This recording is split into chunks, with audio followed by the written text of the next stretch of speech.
मधुपुर थाना क्षेत्र के बड़बाद मोहल्ला में 20 एकड़ जमीन पर कब्जा करने को लेकर आदिवासी महिलाओं पर जानलेवा हमला हुआ और महिलाओं के साथ छेड़खानी करते हुए गाली गलौज भी की गई है, जिसे लेकर पुलिस ने केस दर्ज कर लिया है। स्थानीय विधायक और मंत्री हफीजुल हसन के बिजली विभाग के प्रतिनिधि समेत 8 लोगों को आरोपी बनाया गया।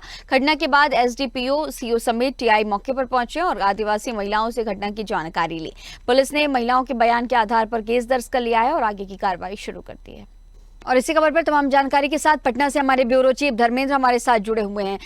धर्मेंद्र, अब जिस तरह से ये जानकारी सामने आई है, पुलिस ने कार्रवाई का भरोसा दिया तो है, लेकिन ये परेशानियां लंबे वक्त से हैं। आदिवासी महिलाओं पर जानलेवा हमला, उनके साथ छेड़खानी, गाली गलौज की चीजें चल रही हैं और इस वक्त जो आला अधिकारियों से उन्होंने शिकायत अगर की है तो क्या कुछ जानकारी उनकी तरफ से सामने आई? ये सबसे बड़ी बात है कि बड़बाद निवासी कुलमणि सोरेन ने आवेदन देकर सारी बताई है कि मेरा 20 एकड़ जमीन अवैध रूप से कुछ भू माफिया ने कब्जा कर लिया है और उस जमीन को मुक्त करवाने के लिए बार बार आवेदन दी जाती है, लेकिन वही ढाक के 3 बात होते हैं। इसलिए नाराज आदिवासी के जितने भी सदस्य थे सभी अपने ग्रुप के साथ थाना पहुंचकर और पूरा बवाल काटा इस मामले में कि मुझे इसमें जो भी दोषी है उस पर कार्रवाई की जाए, ताकि और जो भी मेरी जमीन है 20 एकड़ की जमीन मुक्त करवाया जाए।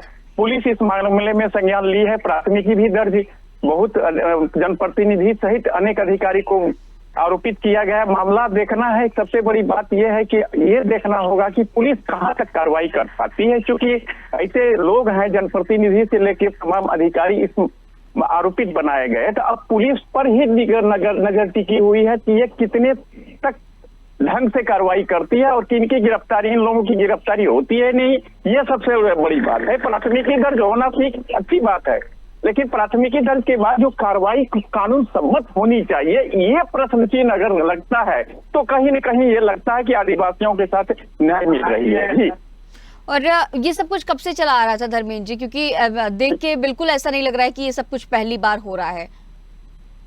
जी, सही बात बोली। ऐसे कई कैसे दाव पेच झारखंड में देखने को मिलता है। जमीन मामला, विशेषकर जमीन मामला जो है यहाँ बहुत टफ होता है। उस स्थिति में जमीन को एक दूसरे को आरोप प्रत्यारोप यहाँ अधिक होता है, क्योंकि आदिवासी जो लोग हैं यहाँ वो पूर्वज के आधार पर यहाँ रहा करते हैं। वहीं कुछ बाहर जो भी बाहर के लोग, अन्य प्रांत के लोग वहाँ बस गए हैं और उस जमीन को वो अपना भू माफिया के द्वारा कब्जा करना चाहते थे। ये खेल जो है आज की खेल नहीं है, बहुत वर्षों की खेल चल रही है ये झारखंड में, और इसके खेल पर अंकुश अभी तक फिलहाल नहीं लग पाया है। यही कारण है कि इस तरह की घटनाएं वहाँ बढ़ती जा रही नहीं, बल्कि होती ही है। जी धर्मेंद्र जी, आगे भी इस पूरे मामले पर नजर बनाए रखिएगा। तमाम जानकारियों के साथ बने रहने के लिए आपका बहुत शुक्रिया।